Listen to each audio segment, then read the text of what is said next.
Hey, Kyle here with winthehouseyoulove.com. Today we're going to talk about how to get a mortgage without a credit score. This is actually possible, and I'm going to show you the steps that you need to take. So first of all, we're going to talk about what a manual underwrite is. Then we're going to talk about how to get a loan with no credit score. And then also a $92,000 difference between a loan with no credit score and a loan with a credit score. Okay, so first what we have to clear up is there's a difference between no credit and bad credit.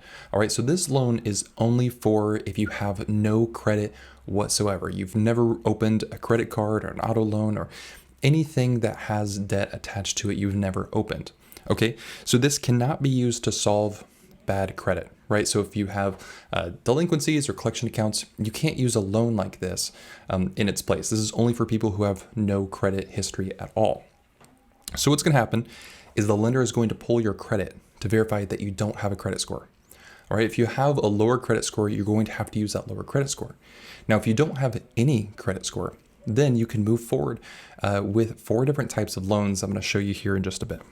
So the reason this works is because there's 2 different types of underwriting. You have manual underwriting and automated underwriting. Automated underwriting is when a software underwrites your loan file, and that's a lot easier to pass. It's a lot easier to get an approval on. A manual underwrite is when an underwriter is manually looking at every single thing in your mortgage file. So they're verifying all of that information. And a manual underwrite requires a lot more documentation, and overall is a little bit more stressful of a process. It's also, manual underwrites are normally only for riskier loans. So people with lower credit scores, higher debt to income ratios, or who have no credit score at all. All right. So what happens in a manual underwrite is credit is underwritten differently, but everything else stays the same. So you still need to have consistent employment, consistent income, consistent employment. You need to have funds to be able to close if you're bringing a down payment. And then the property requirements are the same. Everything stays the exact same thing for the loan, but what's different is your credit is underwritten differently. When you're doing an automated underwriting, you have your credit report that gets fed into the computer software, and the computer will give you an approval or denial based on your credit. With a manual underwrite, the computer is going to read everything except for credit, and then underwriter is going to manually analyze your payment history in place of credit. All right. Before we move on, let's have a quick call moment, because underwriting can feel super overwhelming as you're going through this process. And especially when you're trying to figure out your unique scenario with your finances and your credit, it can feel intimidating to talk with somebody about the next steps, because maybe they'll give you an answer that you don't want to hear. And just know that loan officers, they want you to be able to purchase a home. All right. They make money when you purchase a home and get a loan. So they are on your side. All right. So it's always beneficial to talk with somebody, especially if you're in a place where you feel like, I'm not quite sure where I stand. What you want to do is get clear answers instead of trying to make up, answers for yourself in your mind. So take a moment, take a deep breath, and then go talk with a loan officer. And you can say, hey, I'm not really sure where I stand with my credit. I've maybe had some of these financial things happen. Could you help us get on a game plan so that we can have a better picture of if we can buy a house, and if not, what we need to do, what we need to work on to get to that point in 6 months, in a year, in 2 years. Okay? So let's compare these two. So here on the left, we have a traditional mortgage. Now this is with the automated underwriting software. All right, traditional underwriting on a regular mortgage. On the right, we have a manually underwritten loan. Okay, and again, these loans are the same, but they're underwritten in different ways. So first, let's talk about the rate.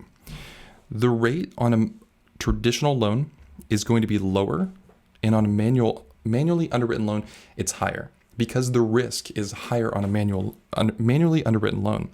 So when I priced these out earlier this week, the manually underwritten loan was coming in around 5% versus the traditional loan, which was coming in around 3%. So what that was saying is having no credit score is going to get you a 5% rate, and having a credit score, an established credit score, is going to get you 3% rate. So you can see how much difference there is between the two. And if you took a $200,000 loan, that difference is $92,000. Okay, so having a credit score can save you $92,000 on a $200,000 loan versus not having a credit score at all. Now, as far as the ease, a traditional loan is way easier than a manually underwritten loan. Manually underwritten loans are difficult. And the reason why is they have a lot more paperwork to them, and you're probably going to be expecting a longer closing time. Now, purchasing power changes as well, because on a traditional loan, you can have a higher debt to income ratio versus on a manual underwritten loan, it's going to be a lower debt to income ratio. And that purchasing power can be pretty significant. That's the difference, if you're talking about from a 3% rate to a 5% rate, along with the fact that manually underwritten loans require a lower debt to income ratio than traditionally underwritten loans. You could see a difference of maybe on this side, you're approved for $200,000, but with no credit score, you might only be able to get approved for $125,000. Now, those aren't hard numbers. It depends a lot on what's going into your debt to income ratio. But you can have a huge shift in how much you're able to purchase, because a lender, if they don't have a track record of your credit, they don't want to, or they're not as willing to lend you money. Also, the speed. Manually underwritten loans are a lot longer. So you want to expect around a 45-day closing. Compared to a traditionally underwritten loan, you're looking closer to 30 days. And a manually underwritten loan can go faster, right? Can go slower. It just depends on the lender itself. But normally they're going to be a bit longer than a traditionally underwritten loan because they require more documentation and somebody looking a little bit more closely at your finances. And then finally, from an emotional perspective, a traditionally underwritten loan has a lot less anxiety than a manually underwritten one. Because on a traditionally underwritten loan, you have clear answers up front from the computer software that says if you're approved or not. On a manually underwritten loan, the computer software basically says, hey, we have to manually underwrite this. And then an underwriter has to look at all of the details before you get that final approval. So you can have a lot more anxiety on the manually underwritten loan if you don't have a credit score. Okay, so a good way to think about this difference is credit is kind of the story that you're telling to the lender. The lender is about to give you several $1,000s, right? Possibly several $100,000. And what you have to do is tell the story that you're good with paying back debt.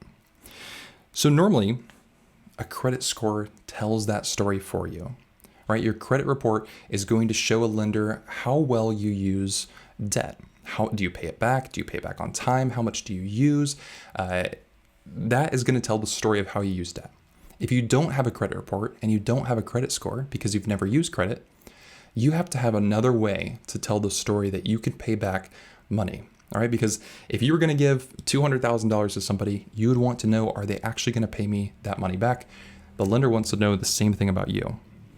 So in place of a credit report, what you're going to do is get credit references.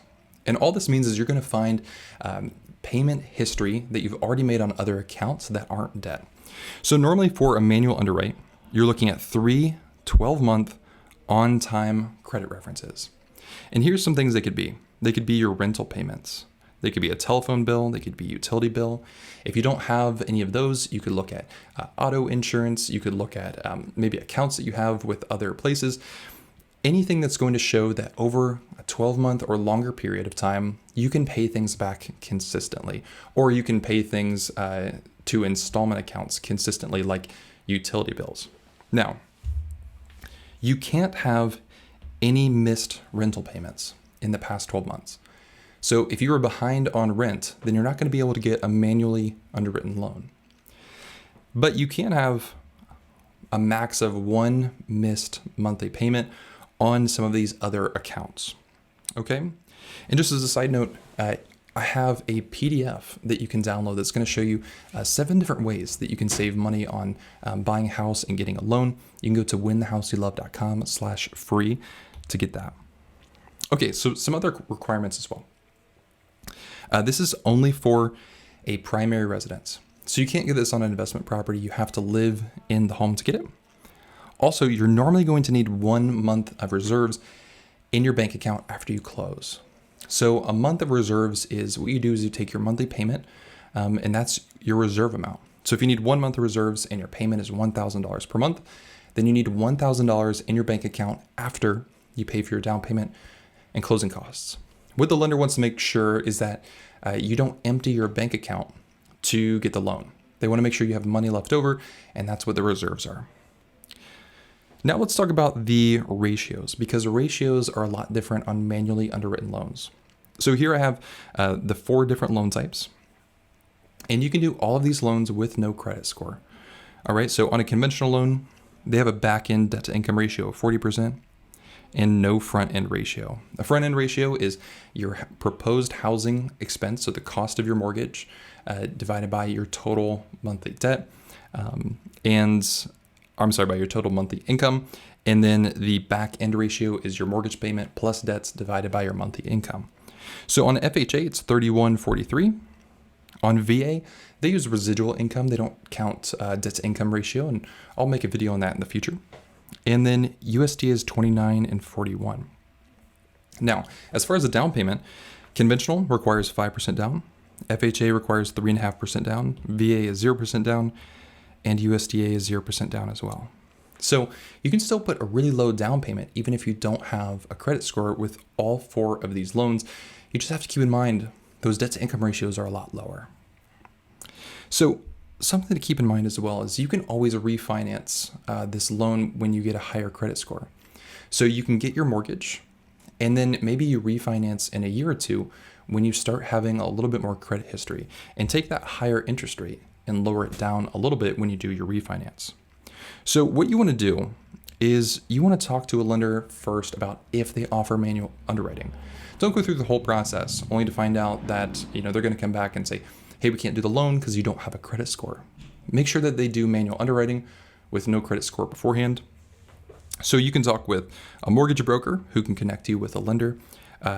Some others are Carrington, Churchill, Guild, and Navy Federal Credit Union. So some steps to establish good credit after you close on your loan. This is going to help you be able to refinance in the future.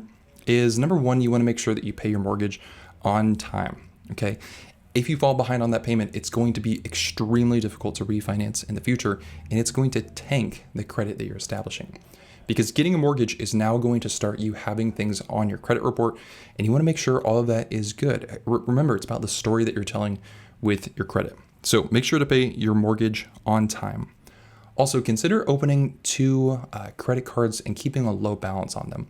What that's going to do is help open 2 revolving accounts. A mortgage account is going to be on your credit report plus 2 revolving accounts, and that's going to help increase your credit score and give you more credit history for when you want to refinance. And then what you want to do is explore the refinance when your credit goes higher. Again, this might take anywhere from 1 to 2 years, but that's going to help you take your interest rate, that higher manually underwritten interest rate, and lower that down with refinance.